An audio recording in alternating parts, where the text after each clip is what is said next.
लदी हुई है ये भी। इसका अच्छा खासा वजन है। भी इसके फ्रूटिंग सीज़न में भी मैं इसको कोई फर्टिलाइज़र नहीं दे रहा। ये अपना नॉर्मल वाटरिंग से और बारिश के पानी से ये इतनी बढ़िया हो गई है। यहाँ पर भी इस तरफ भी काफ़ी तोरियां लटक रही हैं।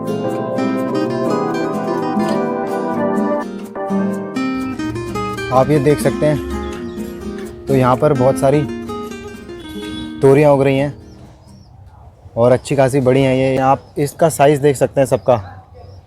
ये उसके बाद ये जो उग रही है ये भी इतनी बड़ी है। उसके बाद ये भी अभी छोटी है, ये बढ़ जाएगी। ये सारी इतनी बड़ी बड़ी हो जाएंगी और इनमें किसी भी तरह का कोई केमिकल का इस्तेमाल नहीं किया हुआ।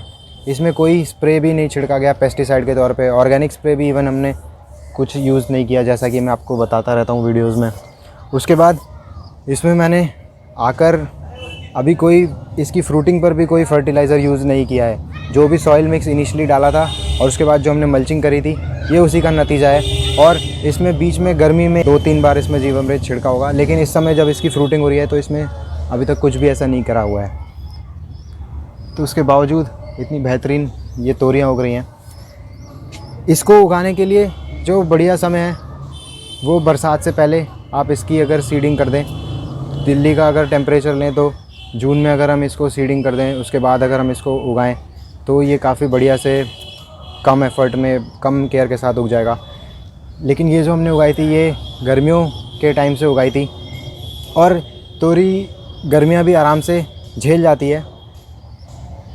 45 डिग्री तक टेम्परेचर भी ये ठीक ठाक झेल गई थी। लेकिन उस समय इसमें फ्रूटिंग नहीं होगी। ये मैच्योर होती रहेगी, बढ़ती रहेगी, लेकिन फ्रूटिंग नहीं करेगी। अगर आप इसको फ्रूटिंग कराना चाहते हैं तो इसको आपको शेड में उगाना पड़ेगा और थोड़ा जब टेम्परेचर शेड की वजह से नीचे होगा तो शायद ये फ्रूटिंग कर दे। तो मुझे शेड में उगाने का अभी कोई अनुभव नहीं है। मैंने नेचुरल इनको बिना शेड के उगाया था। तो गर्मियों में तो ये फ्रूटिंग नहीं करती। जैसे ही मौसम चेंज होता है, बरसात का रुख लेता है, तो इसमें अच्छी खासी फ्रूटिंग होने लगती है। और आप देख सकते हो इसमें कितने सारे फल आ रहे हैं। और अभी हम उस तरफ भी चलेंगे, वहाँ पर भी देखेंगे कि किस तरह से वहाँ पे फलों से ये भरी पड़ी है।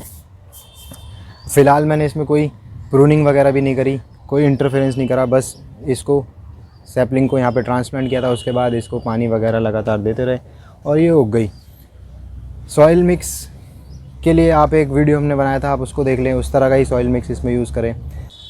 तो इसके बाद यहाँ पर भी इस तरफ भी काफ़ी तोरियां लटक रही हैं। अगर आप यहाँ पर आकर देखें तो एक ये दिख रही, अगर कैमरे में ये आ रही है तो ये भी है।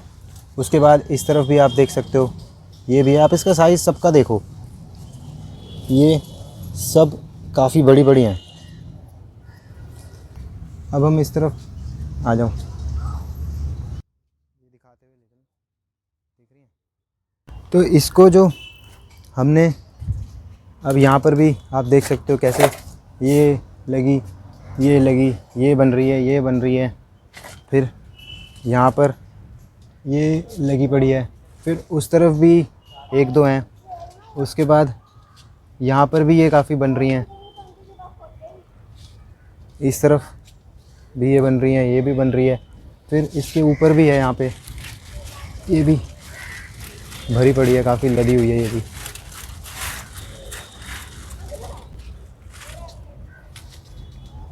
और उस तरफ तो अभी हमने देखा ही नहीं है, वहाँ पर भी कुछ कुछ बन रही हैं।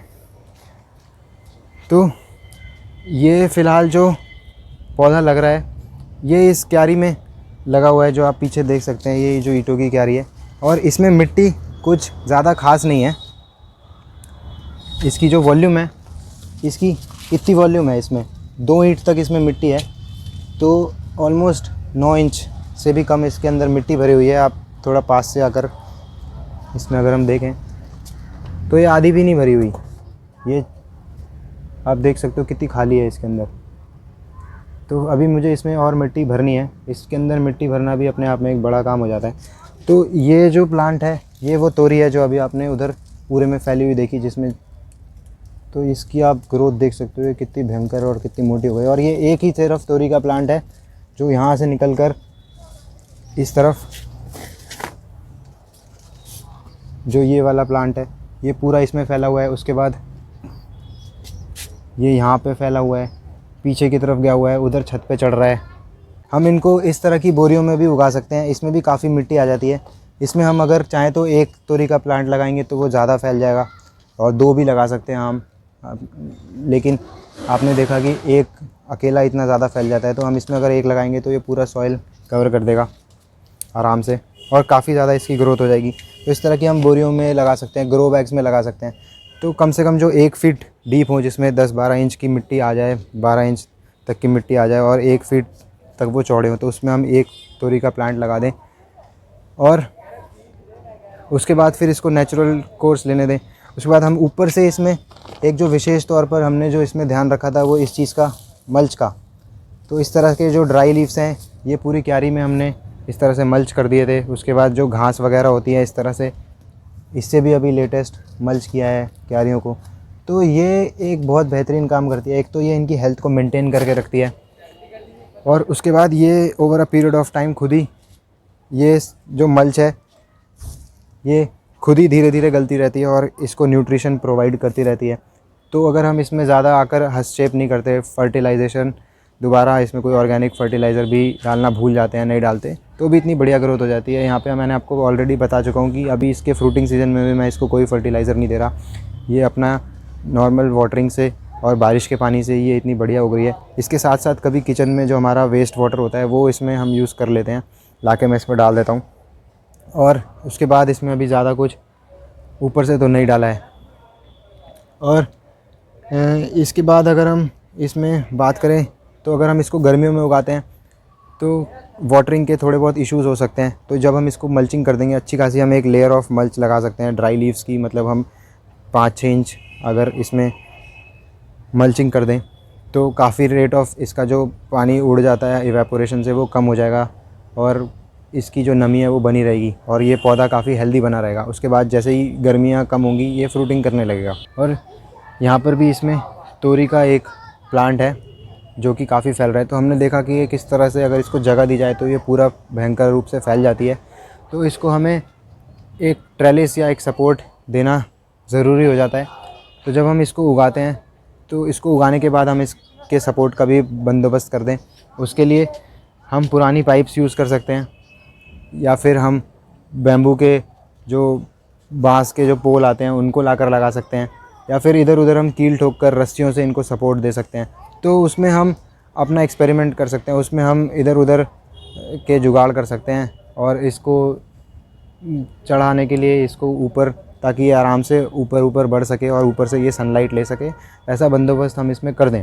उसके बाद फिर ये काफ़ी ज़्यादा बढ़िया से फ्रूटिंग करेगी। और जितनी भी बेलदार सब्जियां होती हैं उसमें से जो मैंने नोटिस किया, ये सबसे ज़्यादा हार्डी होती है, मतलब कि इसकी रेजिस्ट करने की जो क्षमता है पर्यावरण को वो सबसे ज़्यादा होती है। बाकी जितनी भी बेलदार सब्जियां आती, चाहे हम चिचिंडा ले लें, चाहे हम घिया ले लें, या हम पम्पकिन ले लें, पेठा ले लें, वो गर्मियों को उतना झेल नहीं पा रही थी जितना ये झेल गई। उनकी बेल जो थी गर्मियों में मर जाती थी, लेकिन इसकी एक भी बेल, एक भी पत्ता इसका गर्मी के कारण तो नहीं मरा, कम से कम एक्सट्रीम हीट से नहीं मरा।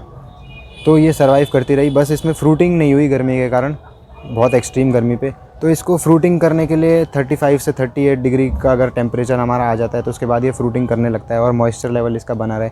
इसमें वाटरिंग का हम ध्यान रखें। इसको ओवर वाटरिंग तो इसमें खैर होने के ज़्यादा चांसेस नहीं होंगे, और हम चाहें तो इसको गर्मियों में ना लगाकर जब मॉनसून आने से 3-4 हफ्ते पहले इसकी शुरुआत कर सकते हैं सैपलिंग्स बना के, और फिर इसको बाहर हम सैपलिंग्स को ट्रांसप्लांट कर सकते हैं, और उसके बाद ये नॉर्मल इसको हम ग्रो करने दें। अब क्योंकि ये बेलदार सब्जी, और ये आपने देखा कि एक एक प्लांट इसका कितना भयंकर उस तरफ से फैला हुआ है, तो जैसे इसका बारिश का भी पानी इसको पड़ता है तो ये अचानक, और ये इतनी भयंकर बढ़ चुकी है, तो ये सारा का सारा पानी एकदम से जैसा लगता है कि पी सी जाती है, और सारा पानी एक ही दिन में इसमें एब्जॉर्ब हो जाता है। तो काफ़ी ज़्यादा पानी देना पड़ता है। तो अभी मैंने सोचा है कि इस क्यारियों में इस बार इस प्लांट के बाद, इसकी लाइफ पूरी होने के बाद, इसमें धीरे धीरे मिट्टी में बढ़ा दूंगा, ताकि ज़्यादा मिट्टी हो जाए तो पानी की रिक्वायरमेंट इनकी थोड़ी कम हो जाएगी। उसके बाद इसमें पेस्ट वगैरह की बात करें तो ज़्यादा इसमें कीड़े वगैरह नहीं लगते। कभी कभार इसमें कुछ प्रॉब्लम्स होती हैं, लेकिन धीरे धीरे अगर मौसम के अनुकूल अगर हमने इसकी प्लांटिंग सीजनल करी है, और ये एक देसी वैरायटी है, तो अगर हम नेटिव देसी वैरायटी लगाते हैं तो इसमें ज़्यादा कीड़ों की प्रॉब्लम नहीं आती। और साथ में आप इसको इंटरप्लांटिंग कर सकते हैं। जैसे कि जब हमने इसको लगाया अब यहाँ नीचे तो ये मिर्ची लगी हुई है, तो अभी तो ये शेड में है, तो इसलिए इतना ज़्यादा इसमें फ्रूटिंग नहीं होगी। जब इसके पत्ते झड़ेंगे तो ये फ्रूटिंग करेगी।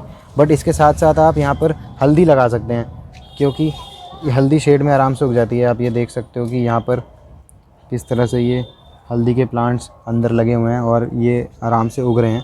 बहुत ज़्यादा पेस्ट का इन्फेस्टेशन हो जाता है तो फिर आप नीम ऑयल वगैरह यूज़ कर सकते हैं, मगर इसमें इतना ज़्यादा पेस्ट का प्रॉब्लम होगा नहीं। ये काफ़ी हार्ड प्लांट है। तो अब चलिए इसमें से तोरी को हार्वेस्ट भी कर लेते हैं और आज इसकी सब्ज़ी बनाकर खा लेते हैं। ये काफ़ी बड़ी हो चुकी है और अगर हमने इसको, ये ऑलरेडी सीडिंग की तरफ जा रही है। अरे बाप रे, इसका अच्छा खासा वज़न है, 700-800 ग्राम की ये अकेली होगी। तो अभी मैं इसमें से और हार्वेस्ट कर लूँगा और इस तरह से हम और भी वीडियोज़ अब लेकर आते रहेंगे। आप चैनल के साथ बने रहिए।